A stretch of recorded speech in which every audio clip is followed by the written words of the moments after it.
Okay, watch out, welcome back. Right, this is going to be a little bit more about this about outtakes. Okay, watch out, welcome back. Now, the purpose of the recent shopping trip to TEC Bike Parts wasn't to buy a set of headlight brackets for my kid brother. It was actually to buy a steering damper for the Scrambler. Welcome back, show you how we fit it.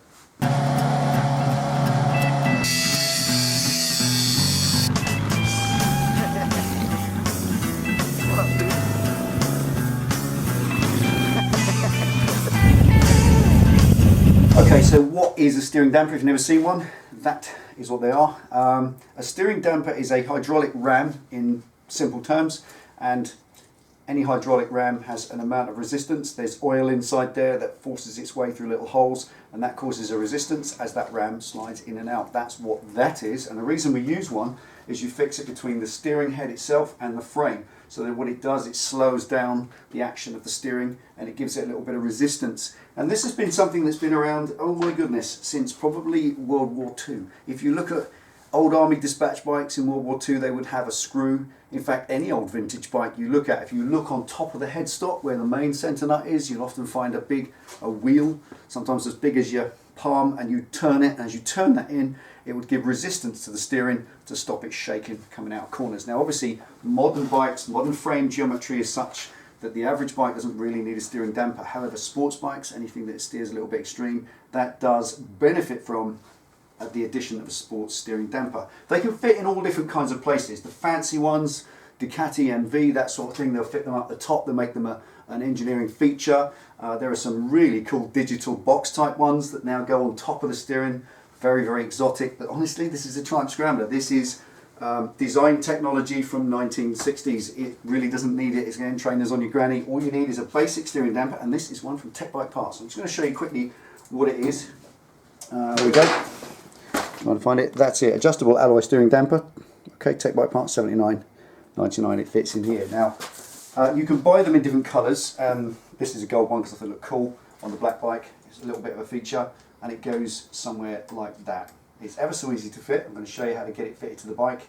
It's just 2 bolts there and 1 there, and you have to change the bolts because when you space these things out, you need just a little bit of adaptation so that it fits in. Now normally this would go on the right hand side so that when it's on the side stand you can see it's uppermost. It's kind of a feature. But on the right hand side of this bike, in fact both our bikes, we've got the key relocation kit, which uses these 2 bolts here on the other side. And that means they're not available to fit this, but this fits on the left just as well as it fits on the right. Right, first job is to build up the steering damper, because when you fit it, it's just 3 bolts straight on, but it goes on ready fitted with its bracket on. First task, fit the little bracket there that goes inside. First of all, fit that on, because when that's in place, you can't get an Allen key into there to hold it still. It needs to be fitted. That's a nice sound, isn't it? It needs to be fitted before it goes in there. So get that on there and torque that down. It just needs to be about 15 newtons if you're bothered, but I just wristed that in. So that's fine. Then the next thing is to pop the bracket on. Now, the bracket fits like so. It rolls over, it takes up this empty space. So when it's on, you can hardly see it, completely unobtrusive. But because this is here, when you put the steering damper through, you won't get anything in behind there to do the nut up effectively and get it correctly spaced. So you do that before you put the whole thing on. Just simply pop that on the back. It goes on that way, curling backwards, upwards and backwards. Put that through there.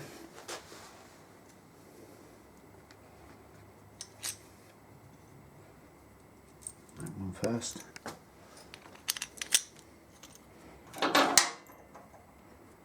Then that one on the outside. Always pop a washer on whenever you're doing 2 things up together. Don't allow the nut to bear completely against the metal. That's what washers are for. And it's a nylock nut, so it will stay done up.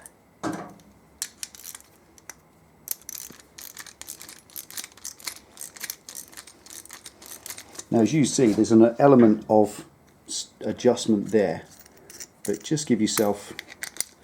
It isn't too important that it's at a specific position along that nut. It just fits in there quite nicely. Just take that nut down almost to the last of the thread. Give yourself 1 or 2 threads off the base. Don't ever be wound right in hard. Just 1 or 2, and make sure you've got 2 or 3 sticking out the top. Then that's nicely done. There we are. So that will not come undone with a nylock nut on the back. It doesn't need to be wound in tight. You've only got this little shaft. That's now nicely fitted. Again, with a rose joint in there, there's going to be plenty of movement on that, and there's no resistance to that at all. All of it's within the damper and adjustable. Right, so the first thing is to take these two bolts out, and then that bolt, and literally put those and that in place, like so. So the first one is these two. Now these are really good fun, because now that I've fitted a bash plate that goes right up the front, these two bolts don't thread into the frame itself. They, on the back, as you can see, the fact that they both move together. Triumph have seen fit to put one nut in the back there. It's kind of a block, a steel block with two threads. You can see that, the way they move together. So when you take out, because obviously that block's now not supported. Can you see it inside there? I'm not going to move my finger because it will fall down. If you let that go, it will drop down inside the engine and you'll never see it. It'll disappear, like so many things you drop when you're working, into another dimension. And you will never see it again. So that's a little bit tricky. Fit that in there. Put them both in. And just get the bottom one threaded on first. Holding it on the back with your finger. There we go.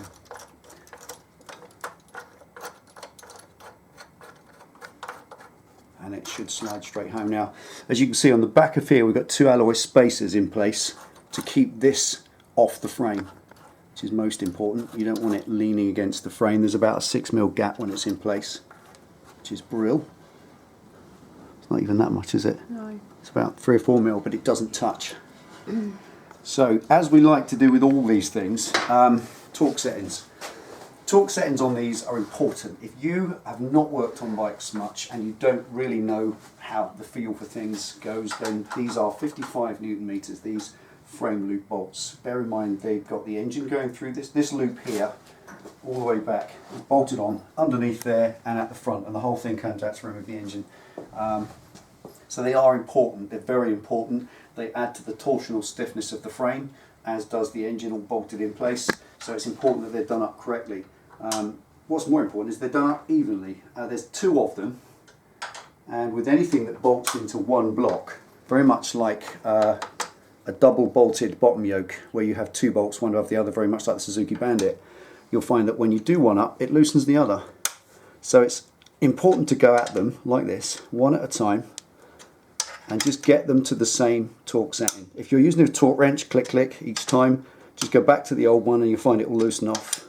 As you do that one up, it loosens that, then you do that back up, it loosens that, until they're both about the same. Now, as I don't know, as arrogant as it may sound, I'm doing this long enough to know what 55 feels like. It's such a common setting.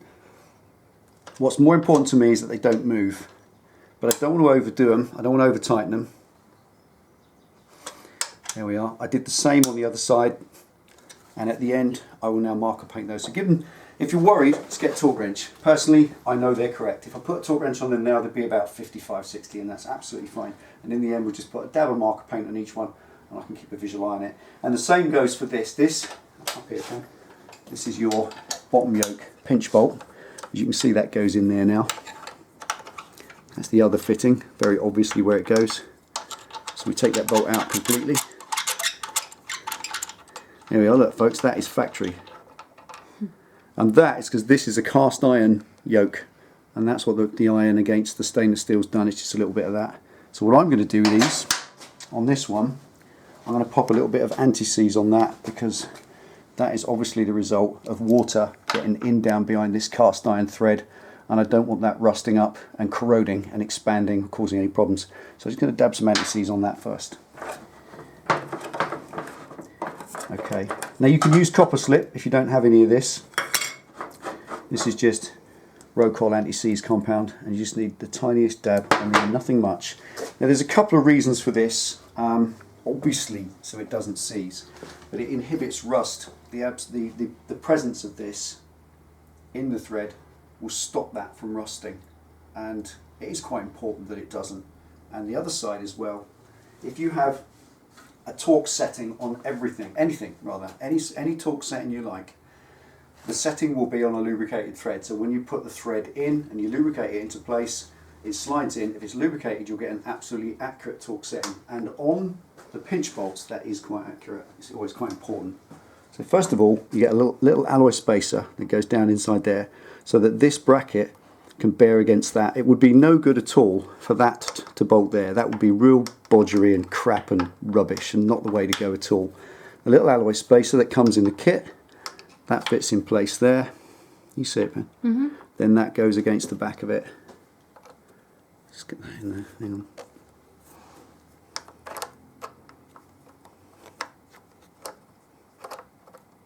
Hang on a minute, a bit fiddly. There we go. And then do the bolt up in the usual way.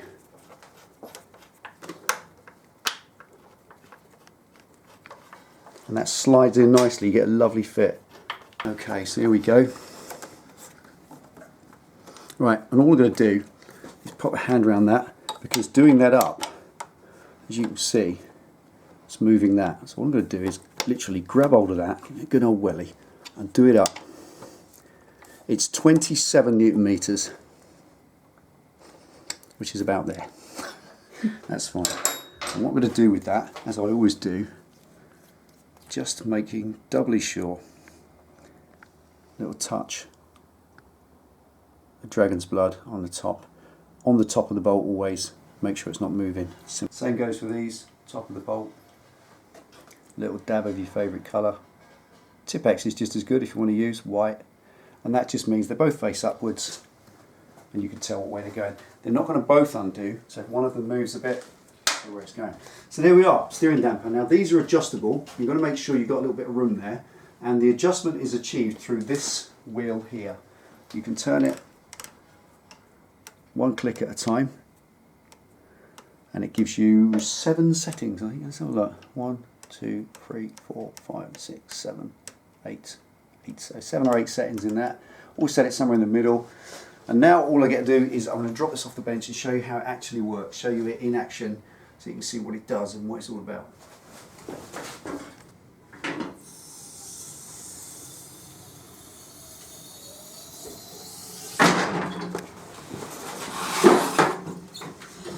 Okay, now the final point is to do a full setup of your steering damper, and that's a little bit more important than you might think. What you have here is a hydraulic ram that's placed within the sweep of your steering. So it's imperatively important that you must make sure that it doesn't impede that steering in any way. And when the factory send these out, they just kind of guess where they need to be set. They're almost right, but I'll show you how to set it absolutely accurately. Come on in, Pen, I'll show it with me. Now, when you turn your steering to one side, you'll feel this hard crack of resistance as the bottom yoke steering lock stop touches the frame and it stops completely. So this side we have a little bit of clearance here. What would be wrong is if this was now bottoming against there and not allowing the steering lock to work. So that to the right is fine, come to the left, and you find now when you look here, that's the lock stop, and I'm getting a resistance there, but it's not quite meeting, is it? No. There's a little gap there, isn't there? Tiny gap, yeah. There's a little gap. That's not quite bottoming home.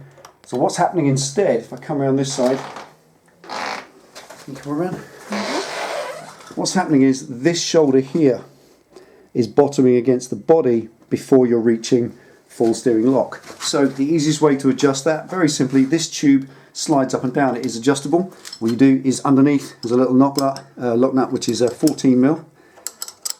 Loosen that off. Come round onto full lock, and this gap here, just watch that get longer. If I just top that down, just pop it on full lock, and that will get, there we are, just a little bit longer. Just move that down slightly, and now there we are. I'm getting full lock that way. Full lock that way. I might come a little bit more actually. There we are. So here I've got about 6mm of gap before that touches, and when I come round, can you come in the top there and see that? As that comes in, you see it still? Yep, just. As it comes in, you've hit lock stop, and that is not bottomed against there. It's got about a 3mm gap. So what we've achieved there is we've set up the position of that tube back and forth so that it doesn't impede the steering at all. And as this is just a squeeze fit, it literally is just pinched in. And that's a gentle pinch in there as well. You don't want it to be too stiff. Just literally like that, 14mm nut, screw on top, give that a little nip, and that will hold it. That's it. It doesn't need to be mega tight, because if that's gonna move, if it does, if anything occurs and that moves in any way, you want it to be able to slip so it doesn't impede the steering, and that's all good. Now, once you've set it up and you've got full lock, both directions, you've got no issues whatsoever, the next thing is to just have a quick visual all around everywhere to make sure that all the cables, hoses, wiring, harness, brake pipes, everything that's in that vicinity is clear of this moving part that you've just fitted. Obviously that's very important. If you don't make sure of that, something's chafing, it's going to lead to problems down the line, and it could lead to a problem on the road if it's going to cause something rubbing through, electrical shorts, whatever. If it ain't right, fix it, get it done. I can only say to you, look at your bike and see what happens. And that is as simple as that. Once it's set up, set it as far as you can down on the lowest #1 setting, because when you ride this for the first time, it's going to be a little bit of a culture shock. It'll be different. The steering will feel more resistant. It won't want to move so freely on its own till you get used to that. Then click it up 1 or 2 clicks until you're happy, because it's your bike, it's your setting, it's your personal taste. Personally, I have it about halfway. I never like them on full because I'm not racing the thing, and it just gives me that little bit of resistance I really enjoy. And that's as easy as that. What do you think, Pen? Beautiful. Simple work, isn't it? It's not. It looks lovely. You like that? Cool. Get one for yours. You can give George a ring, get you one. Okay. Take it easy, ride safe. Thanks for watching. See you next time.